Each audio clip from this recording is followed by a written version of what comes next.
Vamos lá, galera. Aula de hoje, vamos aprender sobre divisão de uma circunferência em um círculo em partes iguais. Bom, para isso a gente vai precisar de compasso para fazer a circunferência, de um transferidor para poder medir o ângulo, pode ser esse transferidor ou este transferidor. E régua, nesse caso eu vou usar essa pequenininha, já vai servir, anexa ao transferidor. Bom, inicialmente, vamos medir aqui 3 centímetros, para a gente poder fazer uma circunferência com raio de 3 centímetros. Fixa essa parte rígida, onde você vai praticamente furar a folha. É só para firmar mesmo, segurar. Dá uma tombadinha e você vai girando devagar, lentamente, de forma que a parte que tem o grafite vá riscando e formando a sua circunferência. Ok? Tá aí, já está pronto.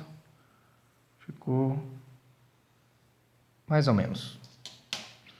Bom, está um pouco claro, mas a gente vai assim mesmo.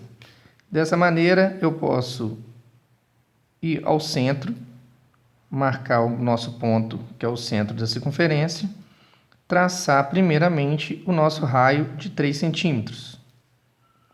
Ok? Bom, se eu quero dividir a circunferência em partes iguais, a gente pensa o seguinte: o ângulo central mede 360 graus aqui na circunferência. Logo, 360 graus, vamos supor que eu quero então dividir ele em 6 partes iguais. Então, vou dividir o ângulo central por 6, encontrando 60 graus.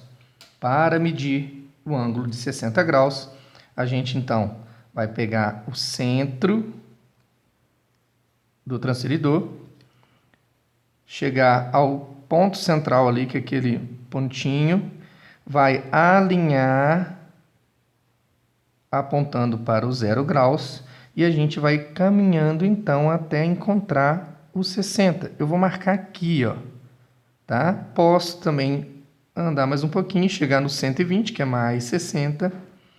Logo eu posso entender que esse ponto de referência e este ponto de referência, para poder então apontar e passar um novo raio. Esse raio está alinhado com o ponto. Então, eu paro aqui e marco um novo ponto na circunferência. Novamente, posso fazer o mesmo deste lado. Então, marquei o ponto. Para poder, não preciso marcar novos pontos, porque aqui eu já tenho 60 graus. Eu posso, então, apenas prolongar ou determinar o raio oposto. Então, eu já tenho um raio aqui, um raio oposto, está aqui. Mesma coisa eu faço com este. Prolongo esse raio até o outro lado da circunferência e idem com este. Prolongando esse raio, eu tenho, então, uma circunferência dividida em partes iguais, denominando os pontos. Posso colocar ponto A, B, C, D, E e F. Eu posso dizer que o arco AB é congruente ao arco BC, que é congruente, ou seja, mesma medida do arco CD, e assim por diante. Ok? Aqui nós temos então um ângulo de 60 graus.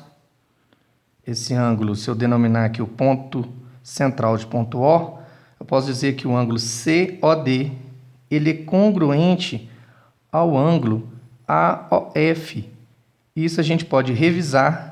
O ângulo COD é congruente ao ângulo AOF, pois são opostos pelo vértice. Aqui também, o ângulo BOC e o ângulo EOF são ângulos opostos pelo vértice. E eu posso também dizer que o ângulo AOB é oposto pelo vértice do ângulo DOE. Ou seja, eu tenho 6 ângulos medindo 60 graus, 360 graus. Esse modo foi usando o transferidor para poder medir o ângulo. Mas eu posso também, de um outro modo, fazer essa mesma divisão sem usar o transferidor. Vamos continuar, então, utilizando 3 centímetros para o raio. Então, vou traçar a circunferência. Vamos lá.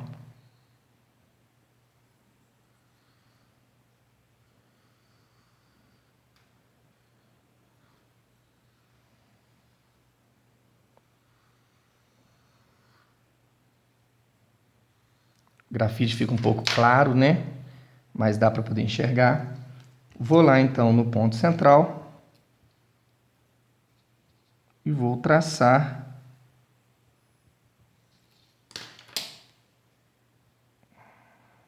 isso.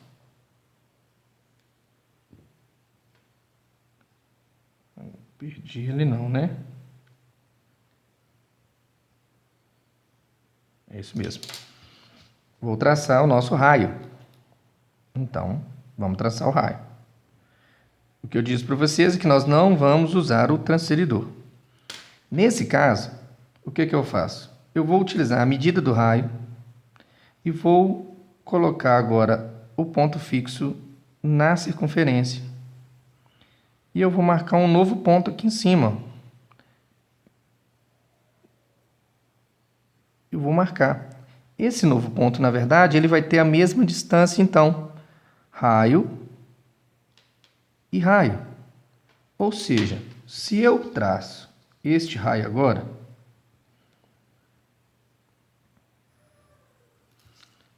e tenho que essa medida também é a medida de um raio, eu determino, então, um triângulo equilátero. Vou chamar aqui de L, L e L.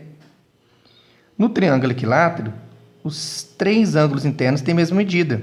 Logo, eu pego a soma dos ângulos internos de um triângulo, que é 180, divido por 3 e encontro a medida do ângulo interno, 60 graus. Então, aqui eu tenho um ângulo de 60 graus, aqui um ângulo de 60 graus e aqui também. Dessa maneira, eu posso continuar a marcar novos pontos. Então, eu marco este ponto, vou parar para te mostrar que eu tenho um novo triângulo equilátero obedecendo as mesmas regras. Então, eu tenho 3 lados iguais, logo, este ângulo também mede 60 graus. Este 60 graus e este 60 graus. Encontrando os ângulos de 60, eu vou encontrar a mesma medida. Logo, eu estou fazendo, na verdade, como se fosse o mesmo exercício, porém, sem o uso do transferidor. Posso marcar novos pontos e vou caminhando na circunferência. Então, eu marco novos pontos, ou nem precisaria desses novos pontos. Poderia ter utilizado a mesma estratégia, que seria o prolongamento do raio. Ele vai bater nesse ponto. O prolongamento desse raio vai dar em cima do ponto novamente. O prolongamento do outro raio também em cima do ponto.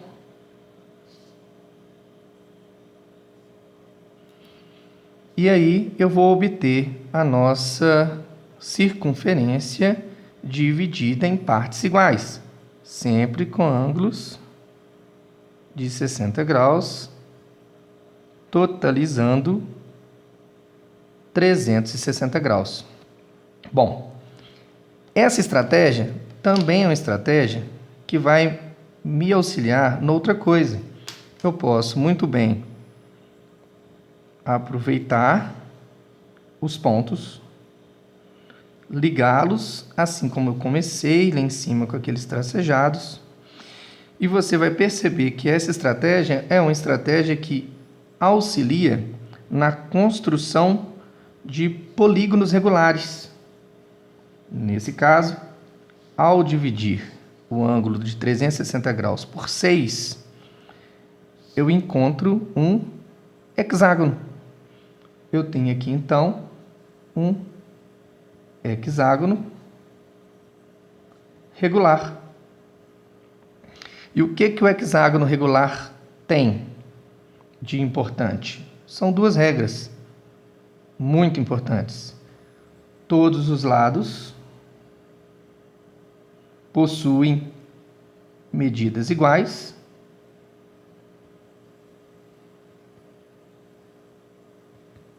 Até porque seria os mesmos 3 centímetros no nosso exemplo. E os ângulos internos, vou demonstrar na figura, os ângulos internos são congruentes. O que significa congruente? Possui mesma medida. Mesma medida. Aqui a gente já tem, olha, um ângulo interno medindo quanto? 120 graus. O outro ângulo interno também, ó, 60 e 60, 120 graus. 120 graus, 120 graus, 120 graus e 120 graus. Então, no caso do hexágono regular, ele possui 6 ângulos internos de 120 graus.